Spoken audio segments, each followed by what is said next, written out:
Jesus' fifth word from the cross is the shortest of all and comes from the Gospel of John, chapter 19, verse 28. I thirst. Though it's a short message even in English, in Jesus' language this was really just a single word. Fulton Sheen writes about this word that while the other sayings from the cross have had a diverse audience aimed at enemies, sinners, saints, even God, this one is in some way meant for all of humanity. Jesus, who is God, the Word through whom the world was created, has spent his entire existence giving of himself. Jesus gave his power to nothingness, his light to darkness, and his order to the chaos through creation. He has given us a knowledge of himself through revelation, showing us the very face of God. He's united himself to us in the Eucharistic banquet of his body and blood, and now as he hangs on the cross, he is pouring himself out through the act of redemption. But yet, what has happened? He's been abandoned by mankind.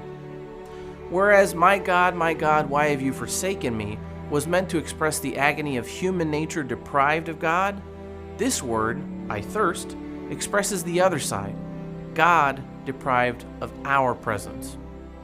Jesus rarely asks us for anything, but here at the end, he thirsts. What does he thirst for, though? Certainly on one level, the Lord thirsts in his human nature for water. But on a deeper spiritual level, the Lord thirsts for our hearts, for our love, and for our prayers. This is not the first time John has told us of Jesus being thirsty in the gospel.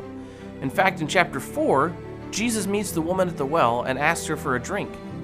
In the Catechism of the Catholic Church, the Church teaches us that Jesus' thirst at the well is not for water, but for love and prayer. As the Catechism notes, prayer is the encounter of God's thirst with our thirst.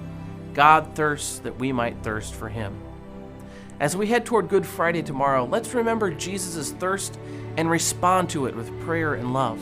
Let's take the time to fast and to experience in some small way the suffering our Lord endured on the cross. God love you.